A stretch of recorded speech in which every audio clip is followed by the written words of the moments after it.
Oi, pessoal, tudo bem? Hoje a gente vai falar das recomendações de hidratação antes, durante e depois do exercício.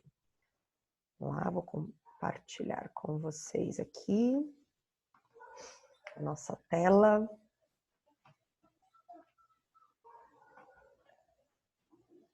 Recomendações de hidratação no esporte.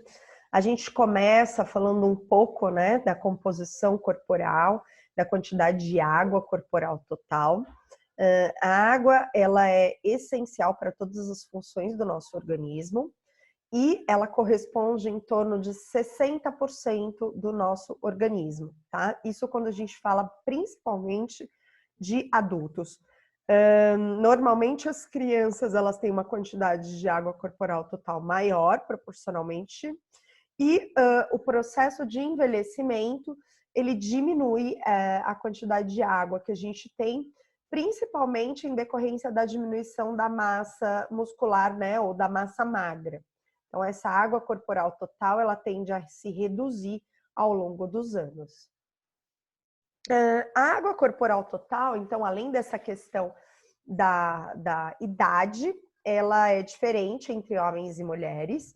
Isso porque, normalmente, os homens apresentam mais massa muscular comparado às mulheres, e as mulheres, por outro lado, apresentam, então, mais massa gorda, tá? E a gente sabe que a gordura, ela é hidrofóbica, portanto, se você tem mais massa gorda, você tem menos água corporal total. A massa magra, ela é, então, um local de grande reserva de água.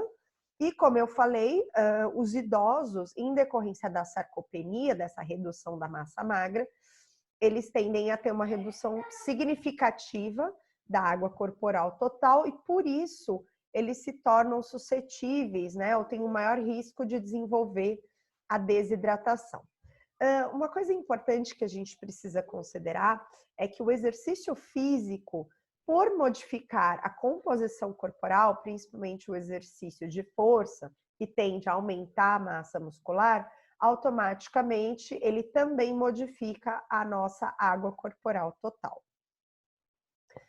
Então, a gente fala bastante, né, da desidratação, do risco de desidratação, mas como que a gente pode avaliar de maneira direta essa desidratação? Então, a gente tem métodos mais subjetivos, né? Então, avaliando aí as sensações que aquele atleta reflete, que ele refere estar sentindo. A gente tem alguns outros sintomas que a gente pode avaliar. Então, sintomas de desidratação inicial incluem sede, pele corada, sensação de cansaço, cãibra e apatia. E sintomas de desidratação mais avançados englobam tontura, dor de cabeça, vômito, náusea e um aumento nessa sensação de calor. A gente tem também alguns métodos mais sensíveis para avaliar essa desidratação. E esses daqui são alguns deles. Então, a gente pode avaliar a osmolaridade do sangue, o hematócrito e a hemoglobina, né? São considerados padrão ouro para determinar a desidratação. Isso porque lá naquela aula de termorregulação, a gente viu que a desidratação, ela traz uma redução do volume de sangue circulante. E por isso, quando você tem uma redução de volume, você tem um aumento da concentração de todos os constituintes do sangue. Uma outra forma de avaliar essa desidratação é através da alteração do percentual de massa corporal perdida, onde a gente considera cada quilo de peso como se fosse 1 litro de água. Então, a gente parte do peso inicial do indivíduo e o peso final do indivíduo depois do exercício e consegue, então, fazer um cálculo de percentual de perda de peso após a prática de determinada modalidade. Uma outra maneira é fazer a avaliação da gravidade específica da urina através de um equipamento chamado refratômetro, que também segue mais ou menos a mesma linha de raciocínio da osmolaridade do sangue.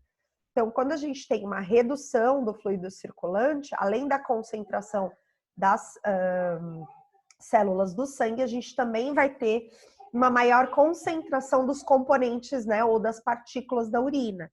Então, essa concentração da urina ela está aumentada no indivíduo que está desidratado. Uma outra maneira de avaliar também essa concentração urinária e, consequentemente, a desidratação é através da coloração da urina por meio de uma escala que a gente chama de escala de Armstrong. Essa escala de Armstrong, ela é determinada aí por 8 faixas, né, ou 8 padrões de coloração da urina, de 1 a 8, lembrando que os mais próximos de 1 consideram, então, ou classificam o indivíduo como bem hidratado, quando a perda de peso ela é em torno de 1%, ou ainda quando o indivíduo termina o exercício com mais 1% do seu peso corporal. As escalas 3 e 4, indivíduos que estão levemente desidratados, com perda de peso de 1 a 3%. A escala na coloração 5 e 6 são os indivíduos com uma perda de peso em torno de 3 a 5%, que são considerados moderadamente desidratados. E por último, estariam os indivíduos com perda de peso acima de 5%, cuja coloração de urina ela pode estar representada aqui nos itens 7 e 8. Então, quanto mais clara essa urina, mais diluída ela está, portanto, mais hidratado está o nosso indivíduo, o nosso atleta. E quanto mais escura está a urina, mais concentrada ela está. Isso é um indicativo de que o volume circulante está diminuído e, portanto, o nosso atleta está desidratado. A escala de Armstrong, ela pode ser usada, inclusive, para avaliar a hidratação de maneira aguda, ou seja, logo após o exercício físico, e também de maneira crônica. Dependendo do grau de desidratação que o indivíduo apresenta, ele pode demorar até 24 horas para recuperar completamente o seu estado de hidratação. E, portanto, a gente pode utilizar a escala de Armstrong para acompanhar esse processo de reidratação no dia posterior ao exercício físico. Então, aqui, né, para a gente entender, lembrando aquele conceito que eu falei na nossa aula de termorregulação, então, parte da energia contida nos nossos macronutrientes, nessa energia química, ela vai ser convertida em ATP, né? Vai ser transformada numa energia que a gente pode utilizar para contração, para os exercícios, e uma grande parte vai ser utilizada ou vai ser transformada em energia térmica. E essa energia, esse aumento da energia térmica, né? O aumento da temperatura corporal, ele é incompatível com as nossas funções celulares, principalmente com a função das nossas proteínas. E, portanto, a gente precisa dissipar essa temperatura ou esse calor através da nossa sudorese. E que, quando esse fluido dissipado por meio da sudorese, ele não é reposto, o indivíduo, então, vai apresentar um quadro de desidratação, que também é perigoso, assim como o superaquecimento. Então, as duas situações, elas são prejudiciais, não só para o desempenho esportivo, mas também para a saúde do atleta. Aqui a gente tem alguns sintomas, né, ou alguns efeitos da desidratação em decorrência nas diferentes percentuais de perda de peso. Então, a gente tem desde sintomas leves, como sede, uma sede mais forte, desconforto, perda de apetite. Com 3% a gente já consegue ver uma redução de desempenho, de volume plasmático circulante. Esse exercício ele vai ficando mais difícil conforme a desidratação aumenta. O indivíduo pode apresentar dificuldade de concentração. A partir de 6 a 7% ele já tem uma falha na termorregulação, então o risco de hipertermia é maior. Vertigem, fraqueza, dificuldade de respiração. A 10% espasmos musculares, delírio, o indivíduo aqui pode entrar em coma. E 11% deficiência na função renal. É importante a gente lembrar que, dependendo do grau de desidratação e o tempo no qual esse indivíduo fica desidratado, a gente vai ter consequências mais ou menos graves à saúde. Então, quanto mais o grau de desidratação, maior o grau de desidratação e mais tempo o indivíduo fica desidratado, maior é o risco à saúde, inclusive desse indivíduo apresentar alguns efeitos adversos irreversíveis, ok? Então, aqui eu trouxe para vocês um exemplo de cálculo, né, para como a gente avalia essa perda de peso, como é que a gente transforma isso em peso, essa perda de peso em percentual, e como que a gente classifica. Então, essa perda de peso, ela pode ser calculada fazendo o peso inicial menos o peso final, vezes 100, dividido pelo peso inicial, tá? Ou, gente, é basicamente uma regra de 3. Então, aqui nos exemplos eu tenho 2 indivíduos, uma mulher de 50 quilos e um homem de 100 quilos. Ambos perdem, após o exercício físico, 1 quilo.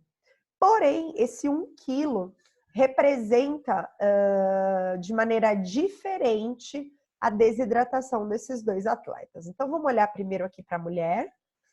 Os 50 quilos eram 100%, que era o peso inicial dela. 49 é o peso que ela apresenta no final, é X. Então, esse 49, no final, representa 98%. 100 menos 98, a perda de peso dessa atleta foi de 2%. O homem, nesse exemplo, ele tem 100 quilos e também perdeu 1 quilo em suor, né, na forma de fluido. Aqui, esse 1 quilo para o homem de 100 quilos representa apenas 1%. Então, o que eu quero dizer com esse exemplo? Que apesar de ambos terem perdido 1 quilo ou 1 litro de suor, percentualmente ou proporcionalmente, a mulher desidratou mais, já que ela desidratou ou perdeu 2% do seu peso corporal, enquanto o homem perdeu apenas 1%. Então, a gente não pode classificar essa perda de peso baseada no valor absoluto, né, de quanto o indivíduo perdeu, mas sim é necessário fazer esse cálculo de percentual para que a gente consiga avaliar se esse 1 quilo representa muito ou pouco do peso corporal inicial do indivíduo, ok? Aí, a partir daquele cálculo, a gente pode classificar o grau de hidratação daqueles indivíduos. Então, o indivíduo que termina com mais ou menos 1% é considerado bem hidratado. O que tem uma perda de 1 a 3% do peso, levemente desidratado. 3 a 5% significativamente ou moderadamente desidratado. E uma perda acima de 5%, a gente pode falar que o indivíduo está desidratado, uma desidratação severa, né? Ou seriamente desidratado. Ok? É importante essa classificação, mas para a gente classificar, primeiro a gente tem que fazer aquele cálculo. Então, a mulher, ela aqui, como perdeu 2%, ela é classificada como levemente desidratada e o homem classificado como bem hidratado. Percebe, então, como é importante a gente transformar esse peso perdido em valores percentuais. Uma outra coisa que é importante quando a gente está falando de hidratação é considerar o mecanismo de sede. Muitas vezes o mecanismo de sede ele não é suficiente para que a gente tenha uma reposição de fluidos adequada. Isso porque normalmente o indivíduo primeiro fica desidratado para depois ter acionado esse mecanismo de sede, né? Então, esperar ter sede não é indicado principalmente para os atletas, já que quando o indivíduo experimenta essa sensação, ele já apresenta algum grau de desidratação. Nós, então, como nutricionistas, a gente deve encorajar, né, a hidratação e deve também cuidar do plano de hidratação, fracionando o volume total que o indivíduo precisa ingerir durante toda a realização do exercício.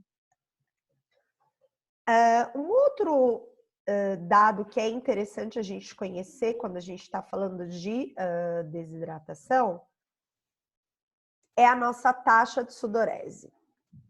A taxa de sudorese nada mais é do que a gente pegar a quantidade de peso perdida, transformada em litros, e dividir isso pelo tempo que essa atividade durou.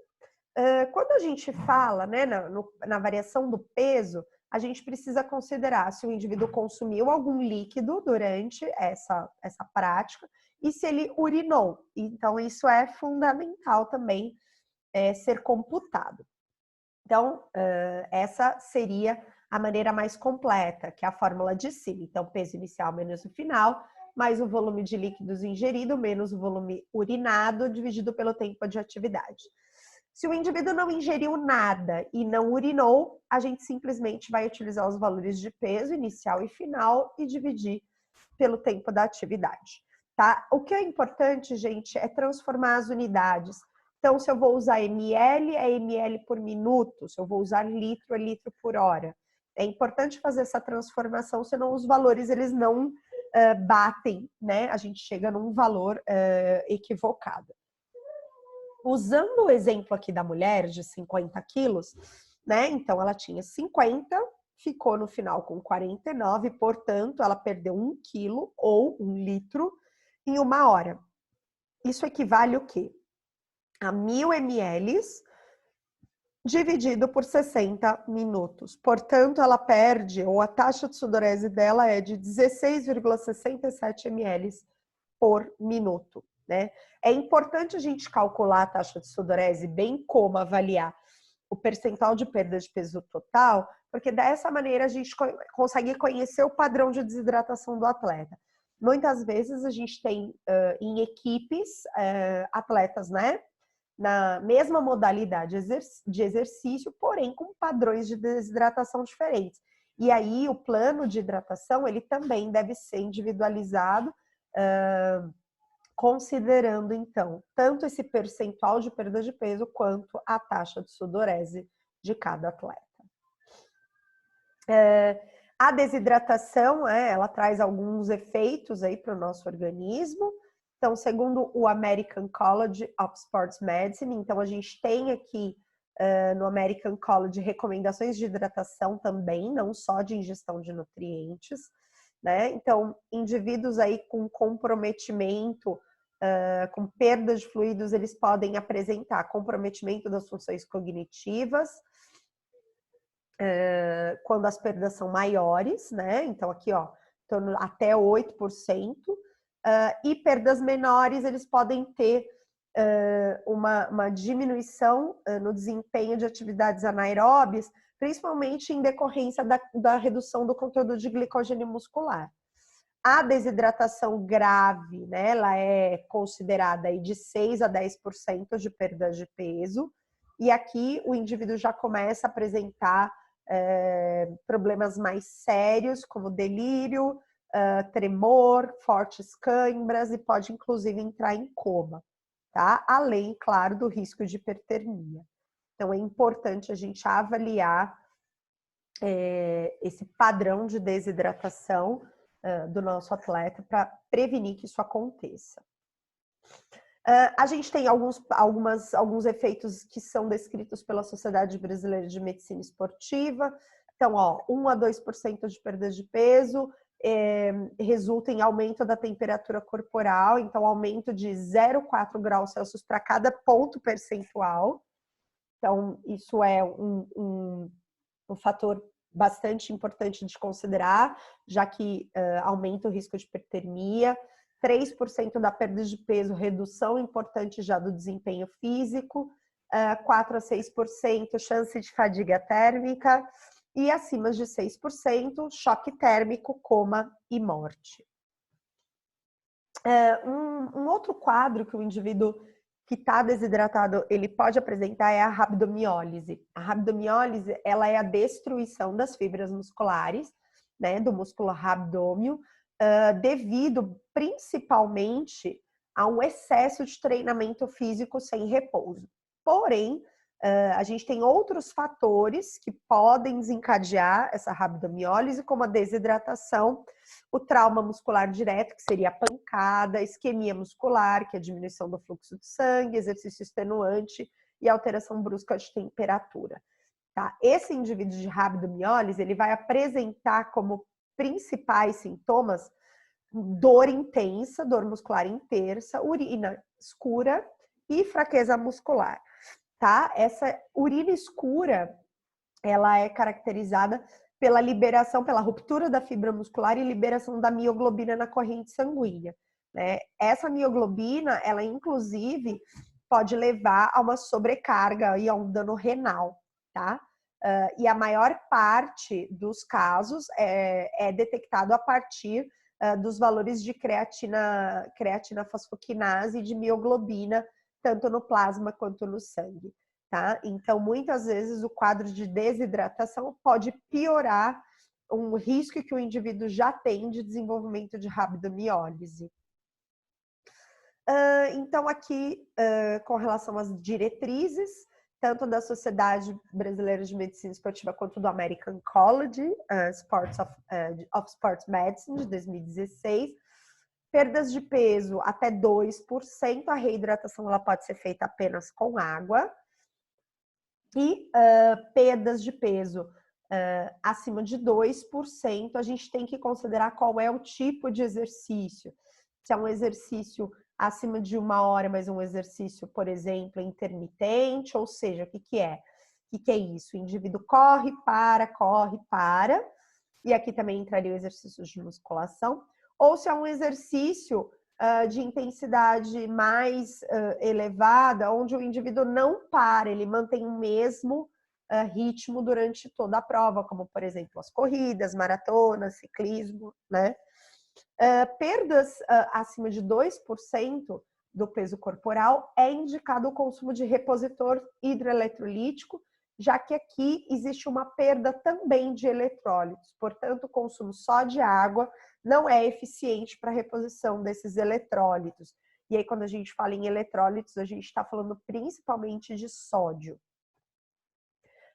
Aqui a gente tem um esquema, né, um esquema geral de hidratação. Então, a ideia é que o indivíduo inicie o exercício bem hidratado, e isso é individual e sofre interferência da temperatura e da umidade do ambiente.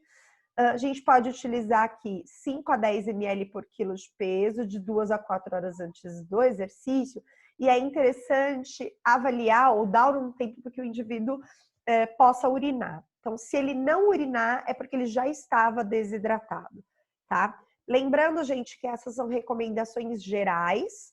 O que é ideal é que a gente faça esse planejamento individual, de acordo com a taxa de sudorese e o padrão de desidratação de cada um dos nossos atletas. Né? Então, aqui o exemplo, nesses 5 a 10 ml, um indivíduo de 80 quilos, deveria ingerir de 400 a 800 ml de água de 2 a 4 horas antes do exercício. Durante o exercício, o intuito é manter essa reposição de fluidos. Então, a gente pensa também em 0,4 a 0,8 litros hora, tá? Nos primeiros minutos, a gente já pode começar a ingestão. Então, pensando, né, num valor aqui, ó, de 800 ml, a gente pode fracionar esse 800 ml a cada 15 minutos. Então, em 4 momentos, o indivíduo tomaria 200 ml. Aqui, um esquema de 1 litro, né, 1 litro por hora, a gente pode oferecer, então, 250 ml a cada 15 minutos. Na hora de planejar essa hidratação do durante, é claro que a gente precisa considerar o tipo de exercício, a estrutura do local onde o exercício vai ser realizado, né? Então, o meu atleta ele vai ter que carregar essa água com ele, é um ciclista que vai ter que levar, vai ter posto de apoio para que o atleta passe, né, e pegue a sua bebida. Então, tudo isso a gente precisa considerar. E aí, gente, o volume ele precisa ser ajustado de acordo com a nossa taxa de sudorese. Tanto a taxa de sudorese quanto o percentual de peso precisam ser avaliados durante os treinamentos e não no dia da prova, né? Até para que a gente consiga montar uma estratégia mais redondinha para o atleta. Lembrando lá da nossa atleta, né? Aquele exemplo da mulher, com uma taxa de sudorese de 16,67 ml por minuto.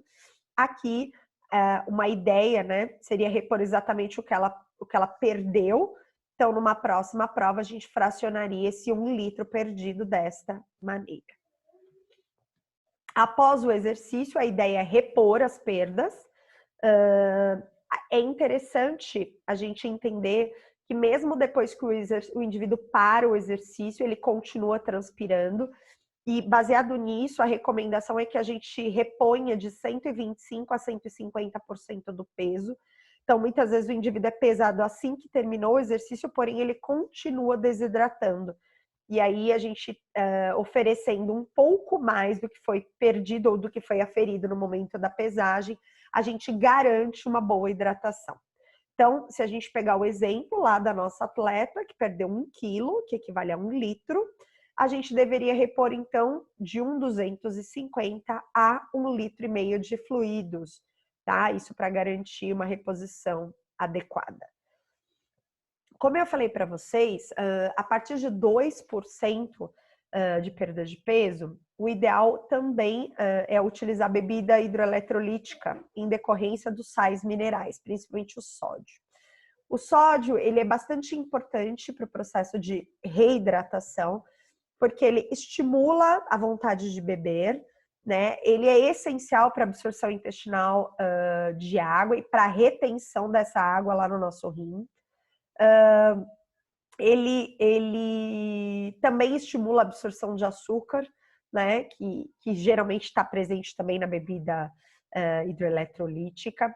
A dose recomendada é 0,5 a 0,7 gramas de cloreto de sódio ou citrato de sódio para cada litro de bebida, de fluido ou de água. E aí a gente precisa ter uma atenção maior para o sódio se a gente estiver falando em exercícios prolongados em lugares muito quentes. Então, lugares muito quentes, a tendência é aumentar a temperatura, aumentar a dispersão. Portanto, o volume de suor, a taxa de sudorese geralmente está bem aumentada quando o atleta está fazendo aquela atividade, aquele treino ou aquela prova num ambiente muito quente. E muitas vezes ele observa, inclusive, o acúmulo de sal na pele, né? Então, na verdade, nada mais é do que o sódio que ele está perdendo através do suor. Então, é bastante importante a gente atentar para o sódio. Muitas vezes o atleta relata fadiga, a gente acha que é falta de carboidrato, falta de substrato energético, mas muitas vezes é em decorrência da desidratação ou da baixa do sódio plasmático, né, da hiponatremia, que é responsável também pelo aumento no desenvolvimento de câimbras por esse atleta. Então, a gente precisa tomar bastante cuidado. Um outro fator interessante quando a gente fala de hidratação é a aclimatação. Então, é importante, sempre que possível, que o atleta realize a aclimatação. Então, se ele vai treinar ou vai fazer uma prova num lugar com uma temperatura e uma umidade muito diferentes do que ele está habituado, é importante que ele tenha um tempo de 1 a 2 semanas para realizar a aclimatação, né? Para que as adaptações fisiológicas frente àquele novo ambiente sejam atingidas. E essa aclimatação, inclusive, faz com que o atleta transpire menos, né? Então, ele consegue lidar melhor com os desafios aí do ambiente, tá? Então, as sessões de aclimatação, elas devem durar pelo menos 60 minutos por dia e o ideal são 2 semanas de aclimatação, tá? Porque aqui em 2 semanas a gente já tem o máximo das alterações fisiológicas atingidas, tá? Hidratação pré, durante e pós em ambientes quentes, então a gente pode considerar aí, né, antes 6 ml de líquido por peso a cada 2 a 3 horas. Durante o exercício físico prolongado, a gente pode pensar aqui não só na água, mas também no sódio. Isso aí é essencial para manter o desempenho, né? Então aqui, ó, a suplementação de sódio, ela precisa estar presente no nosso planejamento, principalmente em exercícios que vão ser realizados em locais muito quentes por um tempo mais prolongado. Competições que duram vários dias, é importante a gente avaliar, né, esse grau de desidratação e, inclusive, se o atleta está conseguindo se reidratar. Isso pode ser avaliado através da pesagem, mas também da coloração e da gravidade da urina. É importante fazer essa reidratação adequada após o exercício, repondo ali em torno de 150% da perda. E a dieta também pode contribuir. Então, é recomendada a ingestão de alimentos salgados, né, que vão favorecer essa retenção do sódio e automaticamente dos fluidos no nosso organismo. Uma coisa interessante aqui para a gente comentar é a respeito dos atletas paraolímpicos.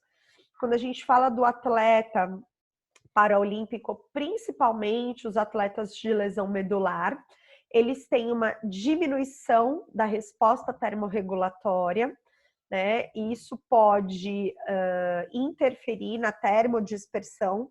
Então, atletas ou indivíduos que são lesados medulares, eles geralmente têm uma diminuição ou até uma interrupção da sudorese, então eles não transpiram, portanto o seu principal mecanismo termorregulatório, ele não funciona.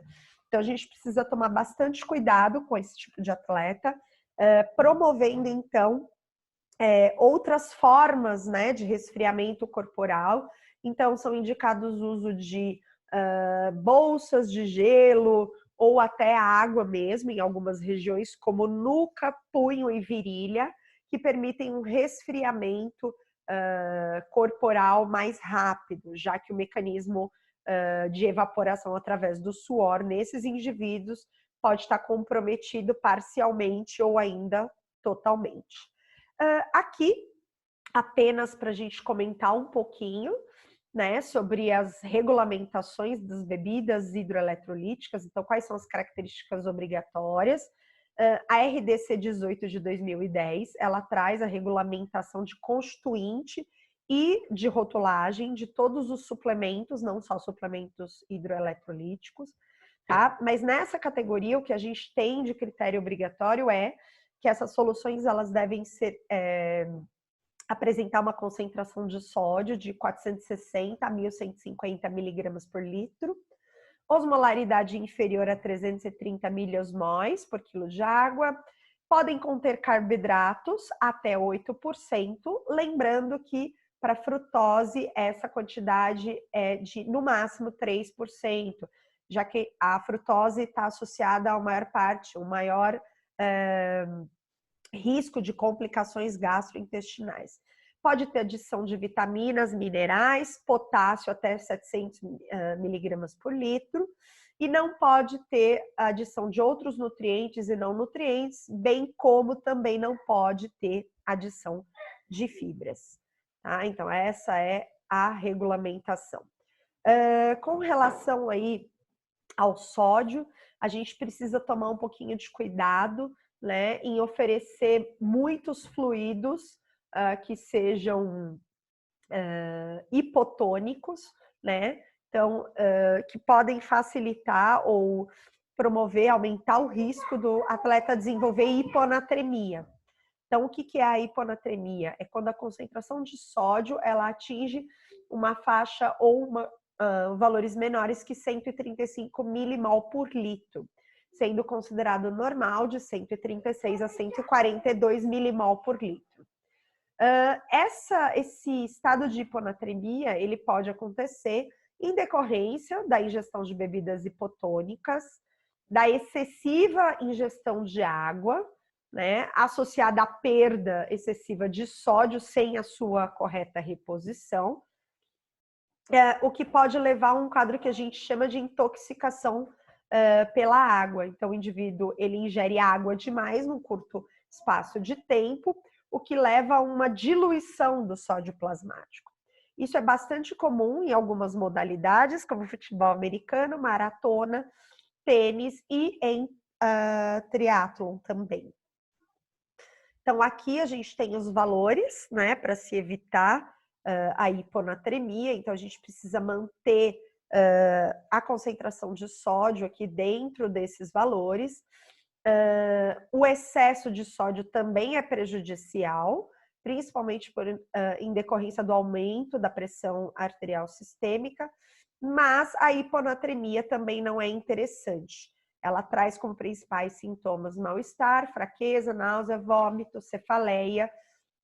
O indivíduo pode apresentar edema de mãos e pés, convulsão, letargia e coma.